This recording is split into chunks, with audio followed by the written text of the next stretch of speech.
Nous sommes en 1911, tu as invité toutes tes amies pour un thé cet après-midi et il est temps de finir la préparation de tes sandwichs écossais avant leur arrivée. On a déjà préparé un beurre d'anchois et une sauce au beurre pour pouvoir préparer ta sauce anchois, mais pour l'heure, découpe quelques rondelles de pain de mie pour qu'elles aient le temps de griller, puis de refroidir avant qu'on les garnisse. Et oui, ces sandwichs sont en réalité, selon notre vocabulaire actuel, plutôt des toasts ou des canapés, mais à cuire 2 œufs pour obtenir des œufs durs. Pendant ce temps, on va réaliser notre sauce anchois. Munis-toi de la sauce au beurre et de ton beurre d'anchois et incorpore 2 grosses cuillères de la deuxième préparation dans la première. Tu peux utiliser cette sauce pour accompagner des légumes, des poissons ou des viandes s'il t'en reste après notre recette. Nos rondelles de pain sont grillées et on va maintenant les laisser refroidir.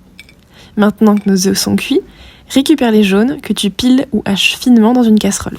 Ajoute ensuite 2 grosses cuillères de sauce anchois et 1 cuillère de beurre fondu. Mélange. Et si tu obtiens une texture de crème épaisse, c'est bon. Si la texture est un peu trop solide, tu peux chauffer doucement jusqu'à ce qu'elle se fluidifie un peu. Mais attention, c'est à cette étape que ta sauce risque de trancher si tu n'y prends pas garde. Nos rondelles de pain ont refroidi, garnis-les de beurre, généreusement selon la recette, puis tartine-les de notre préparation.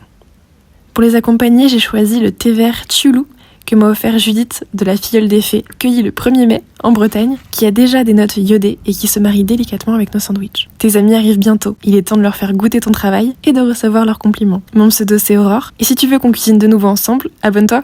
Et en attendant, je me permets de goûter un de tes délicieux sandwichs. Ça va super bien ensemble.